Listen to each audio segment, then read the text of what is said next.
Home is sanctuary, the place we are meant to feel safe. It is not uncommon for us to invite friends and family to stay with us in our sanctuaries, but there are occasions where we may find ourselves with guests we never knew were there. Here are 3 insane but true tales of unknown and unwanted guests.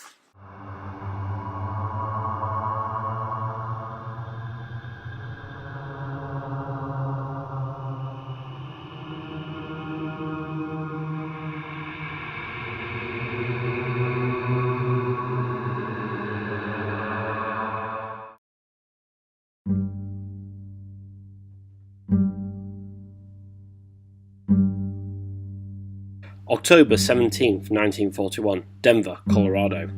Police were called to a home where 73-year-old Philip Peters lay slain. To find a man brutally murdered in his own home was one thing, but what set this case apart from any other was the fact that all doors and windows were securely locked from the inside. Police were baffled as to how any intruder could have entered and left without leaving any trace of an escape route.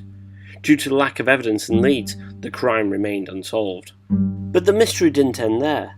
Sometime later, Peters' wife eventually returned to the house and went about hiring housekeepers, but was surprised when each one of them left after reporting strange sounds and a sensation that they were being watched. Food and other personal effects mysteriously disappeared, and the house quickly grew in notoriety that it was haunted. Unable to maintain the house by herself, Mrs. Peters left the home to live with her son, leaving the house seemingly abandoned. Time passed, and the house's reputation for being haunted increased. Locals reported sounds and lights from the home, knowing that the house was abandoned. Believing squatters had taken up residency, the police frequently investigated only to find nothing. Then, on the 30th of July 1942, by pure chance, a police officer spotted a face in one of the windows. The police, now tired of reports of the haunted Peters house, swooped and caught an elderly man attempting to escape into the attic space via a small door investigators had dismissed as too small for any man. They had captured Theodore Edward Connies, a man who would go on to earn the nickname the Denver Spider-Man. Connies had actually gone to the Peters home in September 1941 to see his old friend Philip Peters, only to find he wasn't home. Connies was a drifter who'd been hit by hard times, and when presented with an empty house, temptation took hold, and then began his invisible tenancy of the Peters home. He hid himself in the attic space and waited for Peters to be out before leaving the confines of his dwelling to feed and make use of the home. Then, on the 17th of October, Connies mistakenly believed himself to be alone in the house when he left the attic. Instead, Peters was asleep, only to be awoken by Connies' movements. Peters went to investigate, only to startle Connies, who then set about brutally attacking the homeowner to death.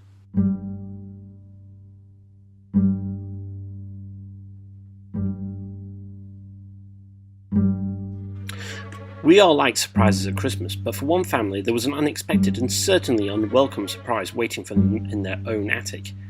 In 2008, Wilkes-Barre, Pennsylvania, the Friends family, Stacey Ferenc and her 3 children, were preparing for the holiday season when they were suddenly faced with a series of mysteries. The first of these were mysterious noises which echoed through the house, specifically at night.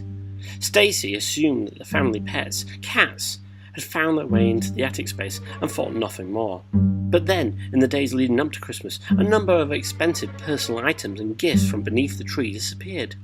What confounded the family and the police was that the home appeared to have been broken into twice that same day. The mystery reached a climax the following day when strange footprints appeared within the home, leading to a closet in one of the children's bedrooms. Directly above it was an entry to the loft. The police were called again, and in that very loft, Stanley Carter was discovered. He had been living in the Ferences' loft space, systematically helping himself to food and belongings. He was even found wearing Stacey's clothes. It transpired that Carter had been living in another part of the duplex, but when he was asked to leave, he took the loft space and took up residency above the Ferences' home. Despite Carter being found and incarcerated for 23 months afterwards, the family are left with an uneasy feeling in their own home. In terms of strangeness, to find an uninvited guest living in your home is unnerving and bizarre, but that was nothing compared to what Davis Wallman experienced. In the July of 2016, Davis began hearing strange rustling sounds of something large moving around his attic and began to investigate.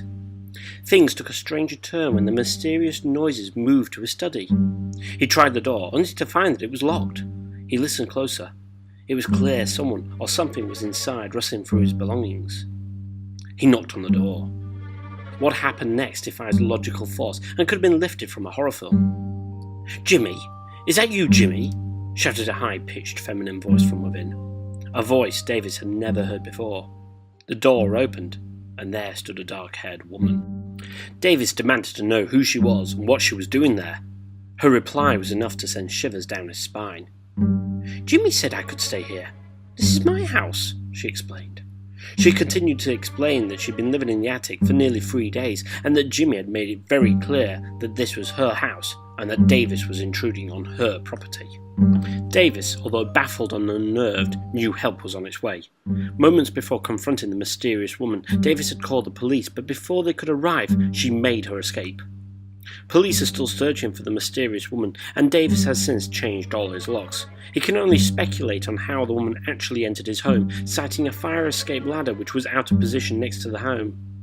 Who the woman was, and if Jimmy was a real person or simply a fiction of a fractured imagination, remains a mystery.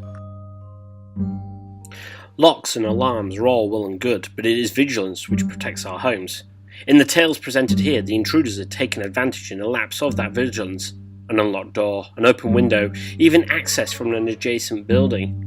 The odds of this happening to you are slim, but if you do hear strange noises from above, below, or even within your walls, take heed and prepare to call the police. You never know, you may have a pest who doesn't want to be found. Thank you ever so much for watching. We'd love to hear your comments and show your support by hitting the like and share buttons. Be sure to check out our previous videos, including our alternative theories to the Blair Witch Project and our previous Insane But True video, both of which can be reached via the on-screen links.